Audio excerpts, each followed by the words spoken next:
Bendiciones, mis queridos amigos y hermanos. Quiero con un abrazo virtual agradecerles por acompañarme hoy en este enlace. Esta mañana que nos reunimos por este medio a alabar al Señor y meditar en su palabra, queremos en primer lugar dejar este tiempo en sus manos, que Él nos guíe y también nos haga llegar su instrucción. Padre, gracias por permitirnos hoy llegar a los hogares de mis hermanos. Gracias, Señor, porque has preparado este tiempo y lo estás esperando. Espera, Señor, que de nuestro corazón surja una alabanza sincera que pueda llegar con olor fragante delante de tu trono. Te damos gracias, Señor, también, y pedimos que prepares nuestros corazones, nuestro entendimiento para recibir de tu palabra, Señor. En el nombre de Jesús te lo pido. Amén. Disponga su corazón, disponga todo su ser para alabar al Señor.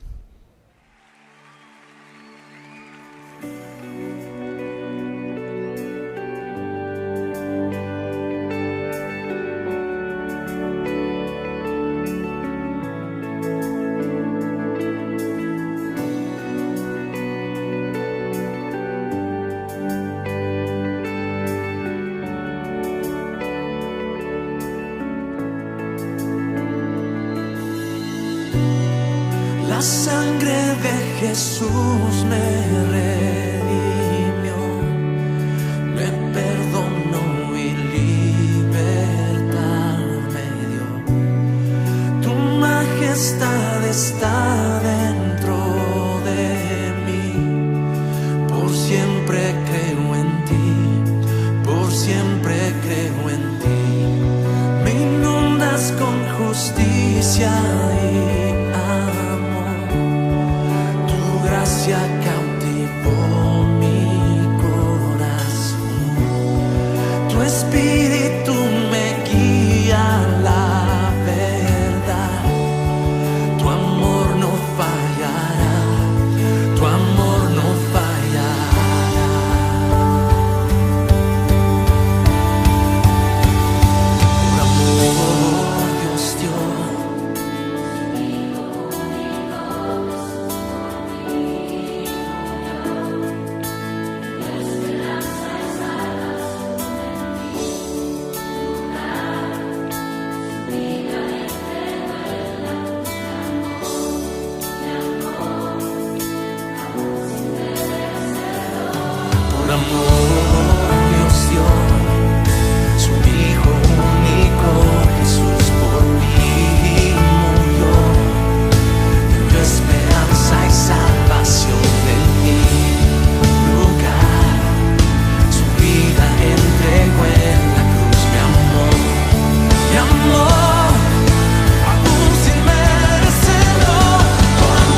Una vez más, bienvenidos mis queridos amigos y hermanos.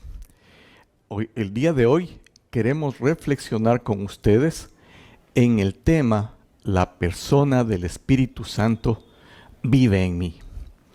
El solo mencionarlo me produce estremecimiento. ¿Qué siente usted al escucharlo? Debo, eso sí, citar el Nuevo Testamento para poder asegurar que esto es verdad. Quiero que usted mire atentamente su pantalla, donde presentaremos los versos 19 y 20 del capítulo 6 de la primera carta del apóstol San Pablo a los creyentes de la ciudad de Corinto.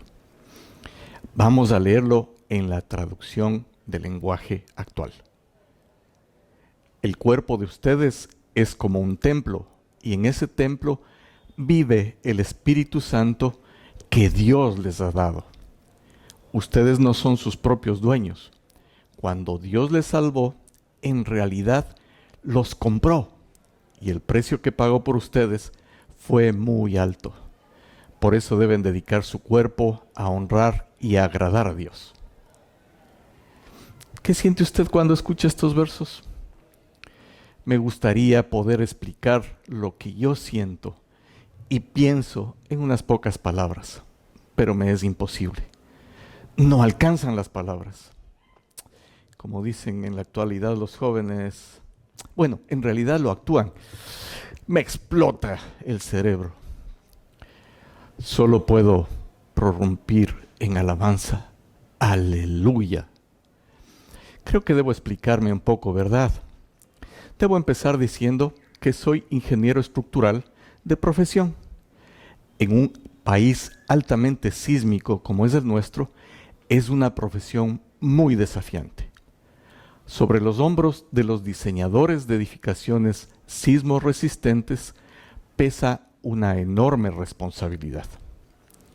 Para cualquier persona, la construcción de un edificio es una inversión importante. Para cada uno de ustedes, su casita es muy importante. Para las grandes empresas industriales, comerciales, sus edificios son posiblemente una de sus más grandes inversiones. Sin embargo, eso no es nada frente a lo realmente importante que es la vida humana que albergan las estructuras de edificios, centros comerciales y, por supuesto, hogares. El diseño sismo resistente es fascinante y complejo. Y debo aclarar este término. Con mucha facilidad escuchamos a presentadores de radio y televisión hablar de edificios antisísmicos. Es un error. Los sismos pueden cambiar y de hecho cambian la faz de la Tierra. Simplemente no podemos. Hasta donde yo sé y por ahora, no podemos asegurar que un terremoto no echa abajo el más costoso de los edificios. Por la coyuntura de mi servicio a la iglesia aquí en Esmeraldas, en días pasados he tenido la oportunidad de visitar en sus casas a algunos de mis hermanos. En realidad, unos pocos de todos quienes he recibido noticias de que sus casas han sufrido daños en los últimos sismos que tuvieron lugar entre el 26 y 28 de marzo último. Me he llenado de dolor, frustración e impotencia por lo que he visto. A ratos surgía dentro de mí una rebeldía casi incontenible. Culpaba a la economía, lo que veía, pero no es del todo así. Hay más razones. Por la facilidad que me prestan los medios audiovisuales, permítanme compartir con ustedes solo una de mis conclusiones al respecto. En las fotos en pantalla trato de ejemplificar una forma de construcción muy típica de la zona de Esmeraldas. Puede ser una casa de un solo piso, de 2 o aún de 3. En su planta más alta, columnas de hormigón armado o de acero, paredes de bloque de 10 centímetros de espesor o de ladrillo mambrón parado de 7 centímetros y una cubierta liviana sobre viguetas de acero o madera. Quizá podemos pensar, ¿y qué tiene eso de malo? Al mirar las consecuencias después del sismo, para mí ha sido evidente. Suelo decir que la resistencia de una estructura no depende solo del material, depende de varios factores. Ciertamente del material, de la cantidad de material que se usa y de su calidad, de la geometría de la edificación, la calidad de la mano de obra, pero en último término también de las intenciones, del corazón de todos y cada uno de los involucrados. Miren ahora una vez más las fotografías. Fijen su atención a lo que hemos señalado, rodeándolo con una línea de color rojo. En la mayoría de los casos, entre las columnas no existe ningún amarre estructural, ninguna cadena o viga que las vincule. Apenas si una tira de madera sobrepuesta en la mampostería. A decir de un colega que vio estas fotos, es un cerramiento con techo. Yo añado, un mal cerramiento. Para decirlo de una manera muy sencilla y gráfica, durante un sismo, cada columna baila por su lado, como en el video que están mirando en este momento. Al separarse las columnas, las paredes pierden todo el soporte que podrían tener. El video es del cálculo estructural del modelo computarizado de las columnas sin amarre. En el segundo video se aprecia el modelo con las columnas amarradas por una viga o al menos una cadena superior. Todo el edificio se mueve en conjunto, por lo tanto, en menor magnitud y con más posibilidades de mantener a salvo las paredes. Si a esto sumamos que en varios casos he visto que la mezcla o masilla que une los bloques entre sí tiene muy poco cemento, el resultado es lo que he constatado. Paredes rajadas, rotas o caídas completamente. Al llegar a ese punto, ustedes estarán ya preguntándose, ¿y todo esto qué tiene que ver con los versículos que leyó al inicio? El cuerpo de ustedes es como un templo, y en ese templo vive el Espíritu Santo que Dios les ha dado. Es la palabra templo la que me ha llevado a esta reflexión. Desde muy temprano en la historia del hombre, Él ha construido templos a sus dioses.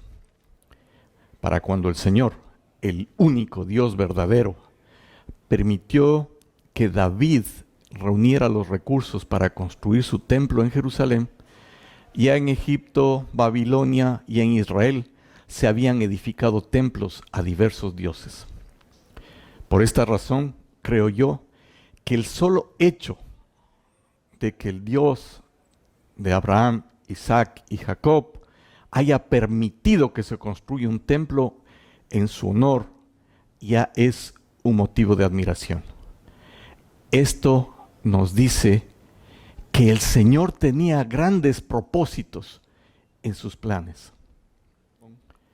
Permítanme contarles que en internet pude encontrar algo que yo ya sospechaba.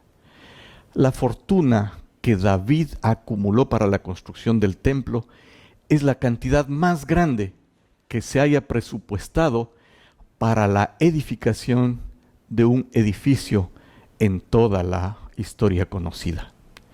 El oro, la plata, el hierro, el bronce y las piedras preciosas que juntó el rey David con ese propósito alcanza un equivalente actual de 330,000 millones de dólares. Otros cálculos más austeros hablan de al menos 130,000 millones de dólares.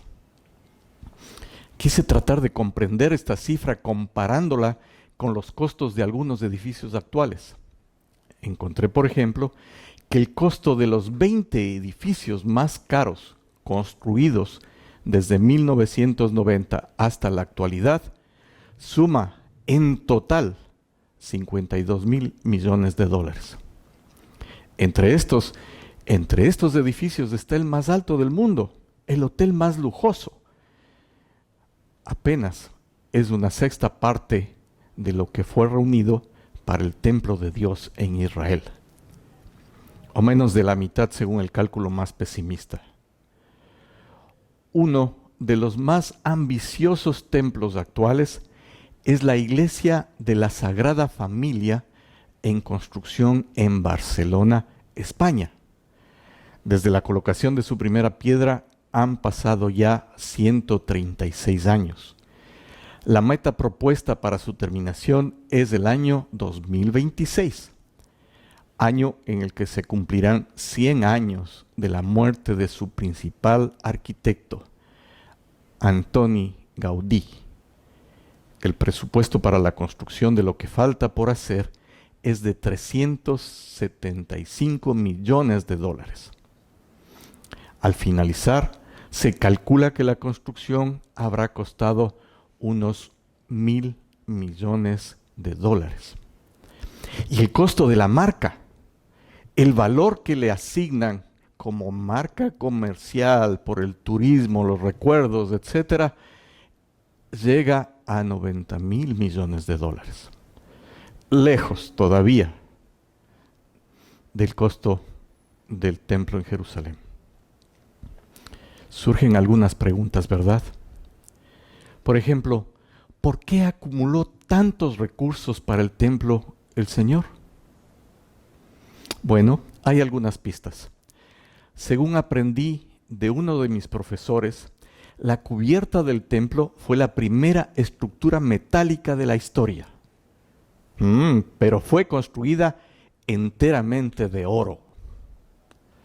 No tenía pintura en sus paredes. Sus paredes, cielo raso y piso estaban recubiertos completamente de oro.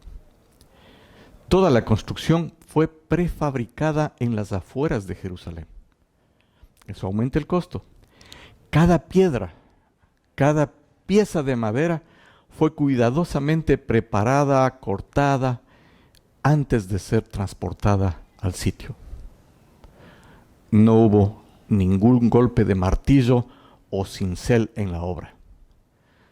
Todo fue ensamblado con gran reverencia en su lugar. Finalmente, todo el oro, metales y piedras preciosas que sobraron se guardaron en las bóvedas del propio templo. Ese enorme tesoro financió al menos 400 años de la dinastía del rey David. He pensado en muchas otras preguntas técnicas, sociológicas, económicas. Algunas preguntas son atrevidas y otras hasta irreverentes. Seguramente muchas irrelevantes. Pero una vez más quiero regresar a los inicios de esta charla. Si el Señor en la antigüedad permitió la llegada de tantos recursos para un solo templo, ¿por qué ahora no ha permitido que lleguen los recursos para construir el templo que por años anhelamos para mi iglesia madre? ¿Por qué ahora no tenemos los recursos para reparar o mejor aún, reconstruir el templo de mi iglesia adoptiva? Bueno, para mí la respuesta es categórica. Al regresar a su trono, el Rey Jesús nos ordenó a nosotros, sus súbditos, que hagamos discípulos, no que construyamos templos. ¿Por qué ahora su pueblo no tiene recursos para construir adecuadamente su casa? Esta es una pregunta muy inquietante para mí. Realmente sufrí cuando visité las casas afectadas de mis hermanos.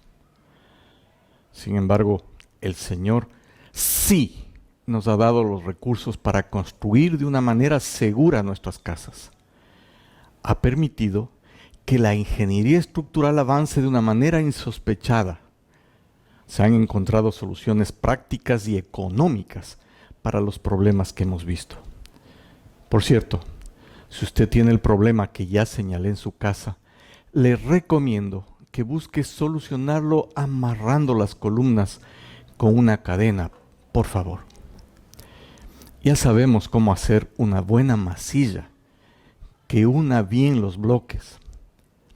El problema es que también sabemos cómo hacer ahorros como constructores y también como dueños de casa. El problema está en las decisiones que tomamos. El problema de fondo tiene un nombre bíblico. Se llama pecado.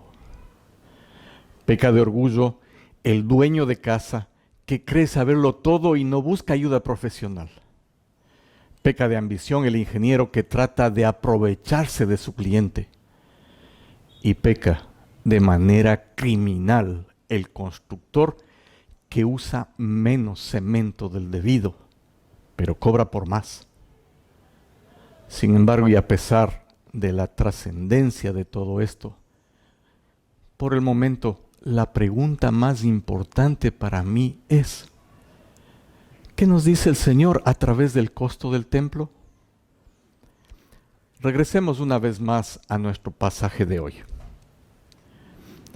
El cuerpo de ustedes es como un templo, y en ese templo vive el Espíritu Santo que Dios les ha dado. Ustedes no son sus propios dueños. Cuando Dios los salvó, en realidad los compró, y el precio que pagó por ustedes fue muy alto.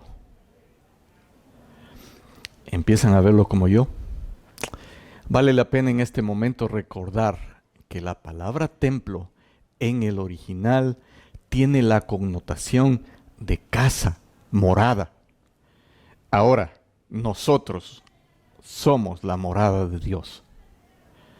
Ya vimos que el Padre Perfecto quiere darnos de la persona del Espíritu Santo para que esté con nosotros y en nosotros. Nuestro cuerpo es el templo donde vive el Espíritu Santo. Ahora quiero ponerlo junto a otro pasaje no menos importante en nuestra reflexión. El Dios que hizo el mundo y todas las cosas que en él hay, siendo Señor del cielo y de la tierra, no habita en templos hechos por manos humanas. Esta afirmación me permite llegar a la conclusión de que el mensaje es que el Señor valora en gran manera nuestro ser, nuestro cuerpo, hasta hacerlo su propio templo, más valioso que el más valioso de los templos físicos jamás construidos. Empezó comprándolo por un altísimo precio, la vida misma de su Hijo, Dios encarnado, nuestro Señor Jesucristo. Y el precio que pagó por ustedes fue muy alto. Permítanme reafirmarlo de otra manera. Mi Dios me valora más que el más caro de los edificios nunca construido. No es algo que me enorgullezca. Yo me conozco y sé muy bien de qué pie cojeo. Es algo que me hace estallar en alabanza. Como ya lo dije al principio, es algo que me llena de gratitud por la misericordia de Dios. No alcanzan todas las palabras que de gratitud pueda yo pronunciar para agradecer esa deferencia, ese privilegio para mí y para usted, mi hermano. ¿Todavía duda del deseo de nuestro Padre de enviar al Espíritu Santo a su vida? Recuerde, andar en el Espíritu es la esencia, es la clave de la vida cristiana plena. ¿Todavía no lo anhela? ¿Todavía no se lo ha pedido? ¿No lo busca? El tiempo es ahora, la necesidad es ya. Seguro que usted anhela la riqueza de la gloria de Dios. Esa riqueza inmensa llega por medio de la bendita persona del Espíritu Santo. Efesios 3:16 dice: por la inmensa riqueza de su gloria, pido a Dios que por medio de su Espíritu los haga cristianos fuertes de ánimo. Como no podía ser de otra manera, este tan grande regalo que Dios nos quiere dar tiene un propósito muy bien definido, que es honrar y agradar a Dios. ¿Cómo lo haremos? Extendiendo la gloria de Dios, siendo y haciendo discípulos que anden en el Espíritu de Dios. Para ser un discípulo y para hacer discípulos de otras personas, la única manera es andando en el Espíritu, para que Él nos guíe hacia esa meta. El templo de Jerusalén fue destruido a consecuencia del pecado de Israel. El pueblo perdió la posibilidad de que al menos su representante, el sumo sacerdote, y una sola vez al año, entrara al lugar santísimo. Por el sacrificio de Cristo, nuestro cuerpo ha sido hecho templo de Dios. Tenemos acceso permanente al Espíritu Santo de Dios. No pierda ese privilegio, mi hermano, por desobedecer las instrucciones de su Rey y Señor, que además son para su propio bien. Usted, mi amigo, que todavía no aceptó ni recibió el primer regalo de Dios en la salvación que Jesús compró con su sangre al morir en la cruz, sepa que además el Dios del universo quiere darle su Espíritu Santo y con él su paz, su amor, su sabiduría y la más grande riqueza que puede existir, que es su propia persona. No demore más.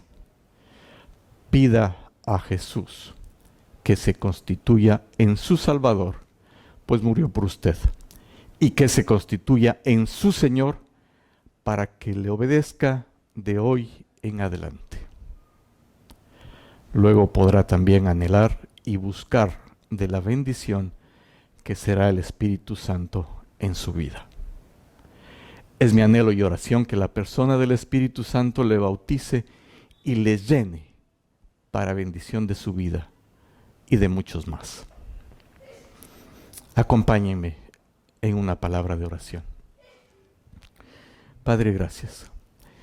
Gracias porque no hay más grande don, no hay más grande regalo que la persona del Espíritu Santo que vive en mí, que ha hecho de mi cuerpo un templo sagrado para ti. Señor, yo no lo merezco. Señor, yo no soy digno. Pero la sangre de Cristo, derramada por su misericordia y que yo he recibido por gracia, lo permite. Y eso es solo obra tuya. Gracias, Señor. Yo te pido, Señor, que llegues con este regalo a todas las personas que hoy escucharon esta reflexión. Te pido, Señor, que envíes tu Santo Espíritu para hacer la obra que cada uno de sus corazones lo requiere, lo necesita. Señor, tú eres fiel. Señor, tú eres bueno siempre. Escuchas nuestra oración y quieres darnos de la persona del Espíritu Santo. Gracias una vez más. Solo para ti la honra y la gloria, porque la mereces. En el nombre de Jesús, mi Salvador y mi Señor. Amén. Eterno y sublime Rey, el cielo no te puede contener. Habitas en lo alto, Dios. La tierra es el estrado de tus pies. eterno y sublime Rey.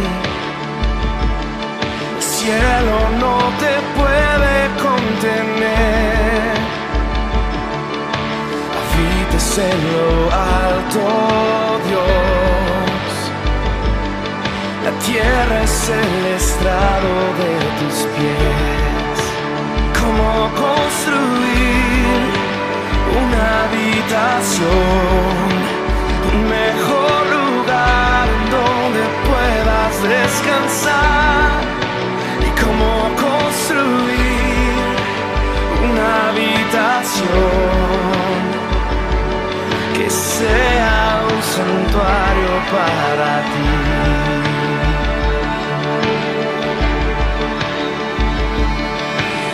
Soberano creador, luz inalcanzable tú estás. Formaste todo con tu voz, el universo en tus manos está. ¿Y cómo construir una habitación, un mejor lugar donde puedas descansar? ¿Y cómo construir una habitación que sea un santuario para ti? ¿Y cómo construir una habitación, un mejor lugar donde puedas descansar? ¿Y cómo construir una habitación que sea un santuario para ti?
Un mejor lugar en donde puedas descansar.